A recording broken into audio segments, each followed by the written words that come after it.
Hi students, good morning all of you. तो आप कैसे हैं? आइए आज हम बात करते हैं क्लास 10th की history lesson 1 the rise of the nationalism in Europe and this is the 6th video of this lesson. The topic is the age of revolutions 1830 to 1848। Dear student, it is clear that कि आज हम लोग इस video में पढ़ने वाले हैं 1830 से 1848 के हिस्ट्री के बारे में कि आखिर वहाँ पर यूरोप में हुआ क्या था। ठीक है, तो टुडे टॉपिक इज सब topic is romantic imagination and the national feelings and the hunger hardship and the popular revolts. Students, इससे पहले हम 5 वीडियो कर चुके हैं इस लेसन पे। अगर आप उसको नहीं देखे हैं जाके यूट्यूब से देख लें ताकि आगे की स्टोरी जो है समझ में आ जाए। चूँकि स्टूडेंट्स इससे पहले हम लोग पढ़े हैं 1815, दैट मीन्स 1815 में जो बर्बन जो आपको उसकी नेपोलियंस की जो हार हुई थी, और उससे पहले हम चलते हैं जुलाई 1789 जो हमने फ्रांस की रिवॉल्यूशन से पढ़ी है पिछले क्लास 9th में। उसकी हम लोग स्टोरी लाइन बाय लाइन वहाँ तक पढ़ चुके हैं। लेकिन आज हम देखेंगे कि 1830 से 1848 के बीच में आखिर यूरोप में हुआ क्या था और उसमें क्या क्या फीलिंग आई थी। तो हम इसको आज देखने वाले हैं इस वीडियो में।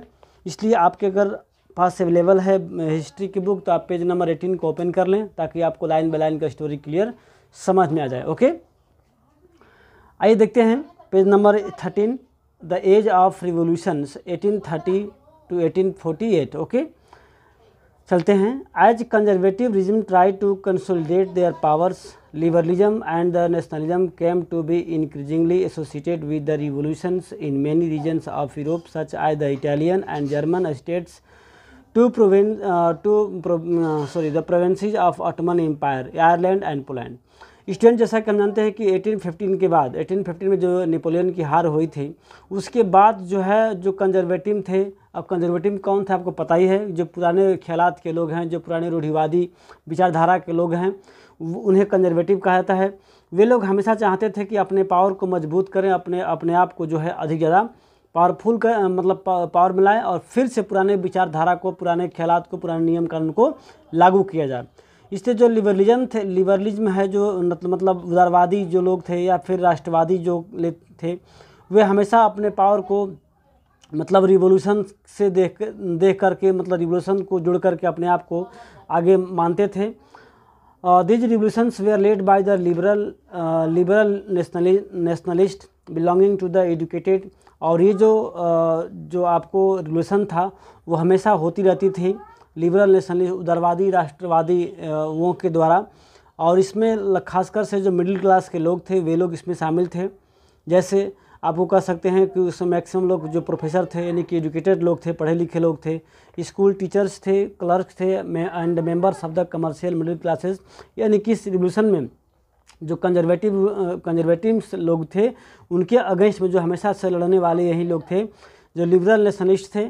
चाहे वो आपको मिडिल क्लास के पढ़े लिखे लोग हैं या फिर प्रोफेसर थे, स्कूल टीचर्स थे, क्लर्क थे, या फिर जो मिडिल क्लास के जो बिजनेसमैन थे, वे लोग चाहते थे कि हमेशा जो है उदारवादी या नेशनलिज्म की भावनाओं को लेकर के उससे लड़ा करते थे। अब यहाँ बात आते हैं, देखते हैं कब से स्टार्ट हुआ। The first upheaval took place in France in July. आपको पता है कि जो सबसे पहला जो विद्रोह हुआ वो आपको फ्रांस में जुलाई 1830 में हुआ। ठीक है, the Bourbon kings who had been restored the power. आपको पता है कि 1789 में जो बर्बन डायनेस्टी का लुइस 16 को हरा दिया गया था और उसके बाद से वो कंटिन्यू वहाँ पर चला। लेकिन 1930 के बाद भी वे लोग अपने कंजर्वेटिव यानी कि पुराने समय के पुराने रीति रिवाज के अनुसार अपने को शासन चलाने का प्रयास करते रहते थे और फिर से पुराने विचारधारा को लागू करने का प्रयास करते रहते थे। The Bourbon kings who had been restored to power during the conservative reaction after the 1815। Okay, 1815 के बाद भी चाहते थे कि हमारे पुराने ख्यालात के जो रूल कानून से सो लागू कर दिया जाए। They are now overthrown by liberal revolutionaries who install the constitutional monarchy with the Louis Philippe at the head. आपको पिछले वीडियो में पढ़ाया गया था, आपको याद होगा कि 1815 में जो है लुइस 16 को इसको हरा करके वहाँ पर एक तरह से कॉन्स्टिट्यूशनल मोनार्कियल का स्थापना किया गया, जिसका हेड लुइस फिलिप को बनाया गया था। और मेटरनिच ने कहा भी कहा था कि when France sneeze the rest of the Europe catch cold, यानी कि मेटरनिच कहा करता था कि जब फ्रांस जो है छींकता है तो पूरे यूरोप पर क्या होती है, सर्दी या जुकाम हो जाता है। दैट मीन्स फ्रांस जो है ज़्यादा पावरफुल मानता था। द जुलाई रिवोल्यूशन, देखो जुलाई रिवोल्यूशन उसी की बात करते हैं जब फ्रांस में 1830 में हुआ था। The July revolution sparked a uprising in the Brussels which led the Belgium breaking way from the United Kingdom of Netherland, यानी कि इसी का जो है मतलब इसी रिवोल्यूशंस का कह सकते हैं रिजल्ट है कि जो आपका ब्रुसेल्स था वो बाकी यूनाइटेड किंगडम से अलग, यानी कि वो नीदरलैंड से अलग अपना एक राज्य मतलब बन गया था। अब कहते हैं कि an event that mobilise nationalist feeling among the educated elite across the Europe was Greek war of independence, यानी कि इस तरह से जो राष्ट्रीयता की भावना जो है, एक देश की भावना जो है, वो खासकर से तब आई जब एजुकेटेड लोग, जब ग्रीस वार हो रहा था इंडिपेंडेंस के लिए, उस समय ज़्यादा यहाँ की जो इस तरह की फीलिंग जो है ज़्यादा आई थी। Greece had been part of the Ottoman Empire since the 15th century, यानी कि 15th सेंचुरी से कह सकते हैं जो ग्रीस था वो ऑटोमन एम्पायर का ही एक साम्राज्य था, ऑटोमन एम्पायर का ही एक हिस्सा था। The growth of revolutionary nationalism in Europe a spark of a struggle for independence among the Greek which began in 1821, यानी जैसे जैसे जो है इस क्रांतिकारियों का, यानी कि नेशनलिस्ट का जो राष्ट्रवादी क्रांतिकारी थे उनका विकास हुआ, वैसे वैसे जो है ये स्ट्रगल जो है इंडिपेंडेंस का और ज़्यादा तेज हो गया 1821 के बाद।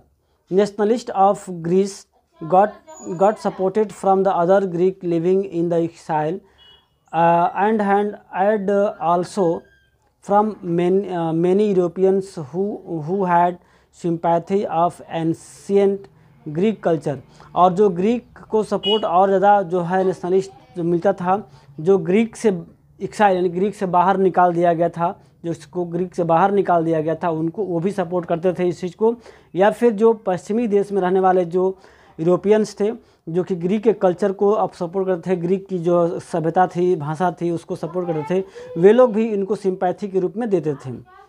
इसके साथ साथ द पोएट एंड आर्टिस्ट जो थे, यानी कलाकार और जो कवि थे, वे लोग भी ग्रीस की जो मतलब वो थे कैडल करते थे, यानी कि पालना करते हैं, cradle of the European civilization, यानी कि यूरोपियन सभ्यता की एक तरह से पालना भी कर सकते थे, इसको करते थे। And mobilize public opinion to support his struggle against the Muslim empire, और मुस्लिम एम्पायर के अगेंस्ट में जो है ग्रीक की ओपिनियन को सपोर्ट करने के लिए लोगों में मोबिलाइज करते थे, लोगों को समझाते थे।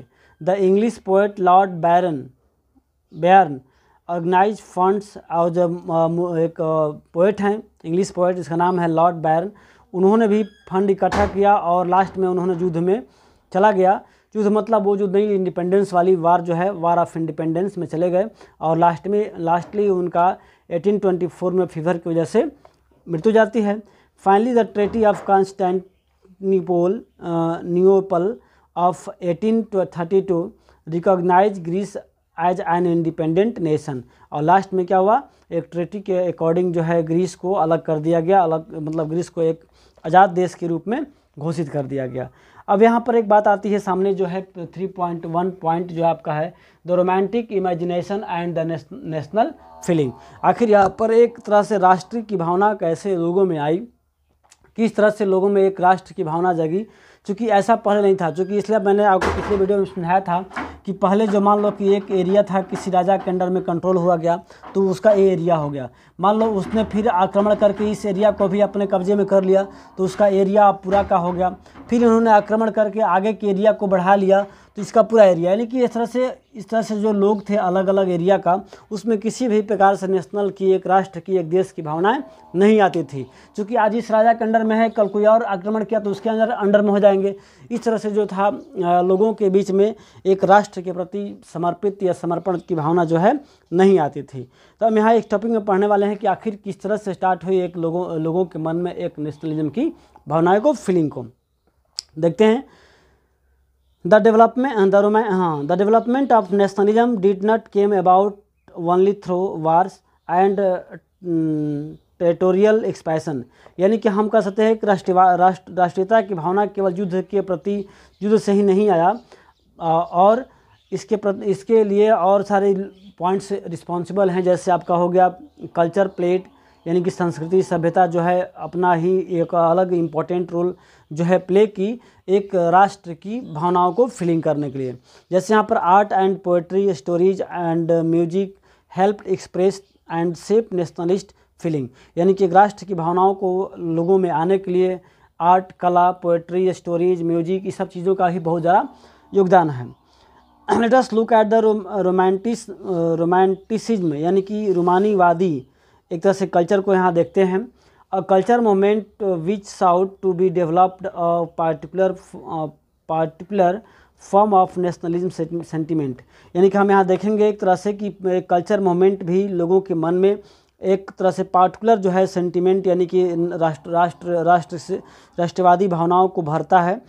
तो रोमांटिक आर्टिस्ट जो थे, यानी कि रोमानवादी जो है जो कलाकार थे या पोएट थे, जनरली वे क्रिटिसाइज करते थे, आलोचना करते थे, और दैट मीन्स महिमा ग्लोरिफिकेशन भी करते थे अपने रीजन का, अपने साइंस का, यानी कि तर्क वितर्क पर जो है ना, जो तर्क करते हैं, यानी कि तर्क की पद्धति पर जो सही होता है उस चीज़ों को मानते थे, यानी कि वे लोग यार थे वही चीज़ें करते थे जो तर्क पे सिद्ध होता था। आगे देखते हैं, focus instead of the emotions, intuitions and the mystical feelings, यानी कि ज़्यादा जोर देते थे अंतर्दृष्टि पे, रहस्यवादी चीज़ों पे या इमोशन पे भी अधिक जो है फीलिंग करते थे। जैसे कहते थे कि their efforts was to create a sense of shared collectively heritage, a common culture past as the basis of nation, यानी कहते थे भाई देखिए आपकी भी कल्चर एक ही है, आपकी भी कल्चर एक है, हमारी भी लैंग्वेज एक है, आप ही मतलब हम लोग एक एरिया में रहने वाले भी हैं, हम लोग का एरिया एक है, हम लोग का भाषा एक है, हम लोग एक कल्चर एक है, तो हम लोग क्यों ना एक देश की तरह रहें, हम लोग एक देश में कलेक्टिव मतलब भावनाओं से रहें, इस पर ज़्यादा जोर देते थे। Other romantic such as the German philosopher, और दूसरे भी रोमांटिक थे जो जर्मन फिलोसफर थे, उनका नाम है जोहान गॉटफ्राइड, उन्होंने भी हार्डर जो है कि आप क्लेम्ड करते थे the true German culture was to be discovered among the common people, यानी कि वो चाहते थे कि भाई तभी हो सकता है जर्मन यूनिफिकेशन, तभी आ सकती है या फिर एक राष्ट्रीयता की भावना तभी हो सकती है जब लोग एक तरह की कल्चर को मतलब सपोर्ट करें। जैसे फॉक डांस हो गया, फॉक सॉन्ग हो गया, फॉक पोएट्री हो गया, फॉक मतलब इस तरह की जो है ज़्यादा जोर देते थे ताकि लोग में एक तरह से फीलिंग आई नेशनल की। So collecting and recording these forms of the folk culture was essential to the project of nation building। इस तरह से राष्ट्र के निर्माण में इस तरह की जो है folk dance, folk music, folk song का जो है कलेक्शन करके लोगों में एक तरह से फीलिंग लाई जा सकती है, ऐसा विचार था। नेक्स्ट है the emphasize of the vernacular language, और वर्नाकुलर लैंग्वेज क्या होता है कि लोकल लैंग्वेज, जैसे हम लोग के एरिया में जो लोकल पीपल यूज करते हैं भोजपुरी वगैरह, उसी प्रकार की जो है लोकल भाषा को वर्नाकुलर लैंग्वेज कहा जाता है, यानी कि वर्नाकुलर लैंग्वेज के यूज करने पर बल देना, या जो है collections of feeling folklore was not just to cover an incident national spirit but also to carry the modern nationalist message to large audience who were the mostly illiterate, यानी कि जो अनपढ़ जो थे या पढ़े लिखे नए लोग थे, उन लोगों में भी राष्ट्रीयता की भावनाओं को भरने के लिए जो है लोकल लैंग्वेज में चीज़ों को बताएं या लोकल भाषा में लोगों को समझाएं, ताकि उन लोगों में भी जो पढ़े लिखे नहीं हैं उनमें भी देश के प्रति भावनाएं या देश के प्रति प्रेम की भावना जो है जगे। उसके जो है लोकल लैंग्वेज में या वर्नाकुलर लैंग्वेज को यूज करने पर जोर दिया गया। This was specially so in the case of Poland, ये ज़्यादा आपको पोलैंड के मतलब केस में ज़्यादा ये बातें मिलती है, which has been partitioned at the end of the 18th century by the great powers Russia, Prussia and Austria, यानी कि ये ज़्यादा वहाँ पर देखने को मिलता है। Even so Poland no longer exist to the independent territory, हालांकि ये पोलैंड जो है काफ़ी लंबे समय तक इंडिपेंडेंट नहीं रह सका, वहाँ पर national feeling were kept alive through the music and language, हालांकि वहाँ पर जो राष्ट्रीयता की जो भावना है म्यूजिक और लैंग्वेज को लेकर के ज़्यादा मतलब जागरूक की गई थी। जैसे कुरपिंग्स, जो यहाँ पर एग्जाम्पल ग्रुप में लिया जाता है, कि celebrated the national struggle through his operas of music turning folk dance like the polonaise and the mazurka in the nationalist symbol. यानी कि इस तरह से जो राष्ट्रीय सिंबल के रूप में यूज किया गया उसके नेशनल म्यूजिक और लैंग्वेज को। यानी कि कह सकते हैं कि एक युद्ध के भी ऊपर युद्ध करके ही केवल लोगों में राष्ट्रीयता की भावना नहीं जगाई जा सकती थी, उसके लिए कई सारे चीज़ों का उपयोग किया गया, जैसे आपको लैंग्वेज हो गया, कल्चर हो गया, फोक डांस हो गया, फोक म्यूजिक हो गया। यानी किसी भी तरह से लोगों के मन में एक तरह से राष्ट्रीयता की भावनाओं को डालने का प्रयास किया गया। लैंग्वेज टू प्ले, और यहाँ तक कि लैंग्वेज ही बहुत ही अपना एक इम्पोर्टेंट रोल प्ले किया राष्ट्रवादी सेंटिमेंट को, नेशनलिस्ट सेंटिमेंट को जागरूक करने में। After the Russian occupation the Polish language was forced out to school and the Russian language was imposed everywhere. यानी कि पोलिश लैंग्वेज को भी जो है उसको स्कूल से निकाल दिया गया, यानी कि पढ़ाई बंद कर दिया गया और रशियन लैंग्वेज को पढ़ाने में ज़्यादा जोर दिया गया। इन 1831 an armed rebellion against Russian rules took place, which was ultimately crushed. Following this, many members of the clergy in Poland began to use language as a weapon in the nationalist resistance। यानी कि यहाँ पर दिया गया कि जो Russians थे, Russian के अगेंस्ट में भी रिवेलियन किया गया, उसमें लैंग्वेज को कह सकते हैं एक तरह से हथियार के रूप में यूज किया गया। भाई आप इस लैंग्वेज को यूज नहीं करेंगे तो आपको देश से निकाल दिया जाएगा या फिर इसके अगेंस्ट में समझा जाएगा। Okay, police was used for church gathering, और पुलिस को चर्च में मतलब बुलाया गया एक तरह से वो करने के लिए। And all the religious instructions, और सभी धार्मिक जो मतलब इंस्ट्रक्शंस है उनको दिया गया। As a result large number of priest and the bishop were put in jail. इस प्रकार जो बहुत अधिक संख्या में जो है पुजारी या बाइशोप जो थे उनको जेल में बंद कर दिया गया, या उनको कह सकते हैं साइबेरिया, जो एक बहुत ही मतलब डेंजरस वो है, वहाँ पर उसको सेंड कर दिया गया। ओके, पनिशमेंट के लिए। Okay, refusal to phrase in Russian, यानी जो रशियन लैंग्वेज को मतलब यूज नहीं करते थे, रशियन लैंग्वेज को यूज करने से मना करते थे, ऐसे लोगों को जेल भेज दिया गया ताकि वहाँ पर एक राष्ट्र एक लैंग्वेज के लोग रहे और अदर लैंग्वेज का उपयोग न करें। The use of Polish came to be seen as a symbol of the struggle against the Russian dominance, और पुलिस लैंग्वेज का यूज करने का मतलब वहाँ समझा गया कि आप रशियन डोमिनेंस का, रशियन एम्पायर का आप विरोध कर रहे हैं, खिलाफ कर रहे हैं। इस तरह से कह सकते हैं एक लैंग्वेज भी अपना इम्पोर्टेंट रोल प्ले किया नेशनलिस्ट को फीलिंग करने में। अब आगे एक लास्ट टॉपिक आपका है hunger, hardship and the popular revolt. ठीक है, देखते हैं इसको, hunger, hardship and popular revolt topic को। तो मेनली इस टॉपिक में देखेंगे कि किस तरह से इन्होंने पार्टिसिपेट किया जो है, और क्या लोगों को समस्याएं हुई थी 1830 में। तो the 1830 were years of the great economic hardship of in Europe में जो है खासकर 1830 में काफ़ी ज़्यादा इकोनॉमिक क्राइसिस का दौर रहा है। The first half of the 19th century, यानी कि 1850 के आसपास कह सकते हैं, देखा गया कि enormous increase in the populations over the Europe ने, दैट मीन्स पूरे यूरोप में जनसंख्या बहुत तेज़ी से बढ़ी, और in most country of there were more seekers of job than employment. यानी कि जब पॉपुलेशन बढ़ेगी तो क्या होगा, एम्प्लॉयमेंट की समस्या आएगी, तो बेरोजगारी की समस्या ज़्यादा बढ़ जाएगी। Population from rural areas migrate to the cities to live in the overcrowded slum, और लोग जॉब की खोज में गांव से निकल करके शहरों में जाने लगे और वहां पर काफ़ी भीड़ भाड़ वाली जगहों में रहने को मजबूर हो गए। जो स्मॉल प्रोड्यूसर थे टाउन में, वहां भी बहुत सारी समस्याएं होने लगी थी, चूँकि competition from the imports of the cheap machines made goods from the England where the industrialization was more advance than the continent. यानी कि इस दौरान ये भी हो चुका था, जो स्मॉल प्रोड्यूसर थे उनके जो प्रोडक्ट थे काफ़ी महंगे और थोड़ा सा अच्छे क्वालिटी के नहीं हुआ करते थे, जबकि इंग्लैंड में उस समय इंडस्ट्रियलाइजेशन यानी कि औद्योगिकरण हो चुका था और वहाँ से हाई क्वालिटी के सामान सस्ती दरों पर आया करते थे। इसलिए वहाँ पर जो है जो स्मॉल प्रोड्यूसर थे उन्हें काफ़ी समस्याएँ हो रही थी। This was specially so in the textile industry, और ख़ासकर से जो है कपड़े की जो उद्योग धंधे थे वहाँ ज़्यादा समस्याएं आ चुकी थी। Which was carried out mainly in homes और small workers and was only partly mechanised. यहाँ पर हल्का मतलब लोग जबकि यहाँ पर लोग अपने घरों में काम करते थे या छोटे छोटे वर्कशॉप में काम कर सकते थे या फिर हल्का फुल्का मशीन का उपयोग करके किया करते थे। जबकि इंग्लैंड में जो है आपको बड़े बड़े मशीन्स या मतलब उसके माध्यम से हुआ करता था जो फाइन क्वालिटी और सस्ते दरों पर प्रोडक्ट तैयार होता था। In those regions of Europe where the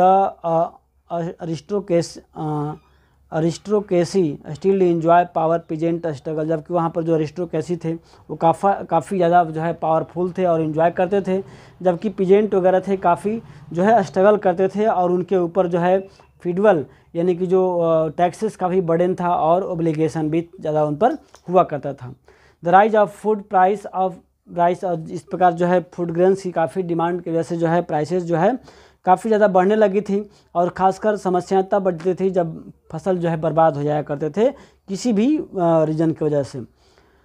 the year 1848 was one such year. इसी प्रकार का एक समय है 1848 में जब फूड शॉर्टेज हो गया था वाइड स्प्रेड पूरे और लोग ज़्यादा अनएम्प्लॉयमेंट बेरोजगार हो चुके थे पॉपुलेशन बढ़ने की वजह से और ज़्यादा पॉपुलेशन जो है रोड पर सड़कों पर आ चुकी थी।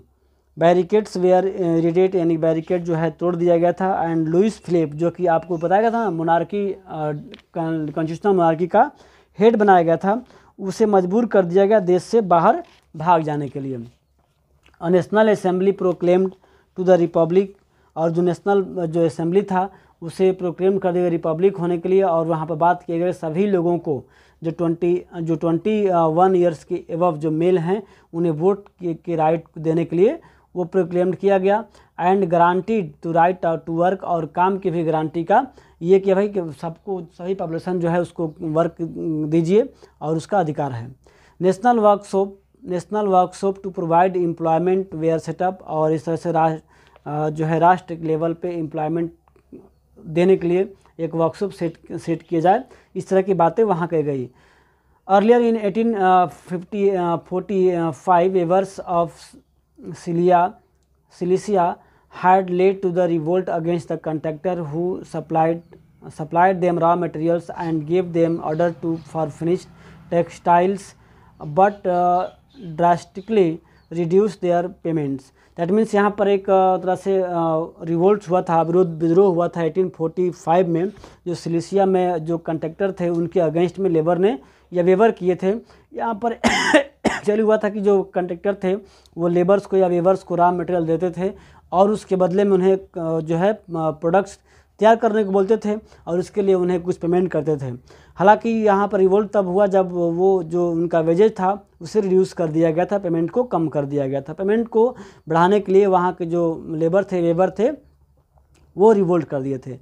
The journalist William Walt describe the events of the Sicilian village as follow, यानी कि एक पेपर का कटिंग दिया है जिसको उन्होंने वहाँ की जो समस्याएं थी उसको उन्होंने यहाँ बताई है, जिसको मैं नहीं पढ़ने वाला हूँ, एक सिंपल सा इसको देख लीजिएगा।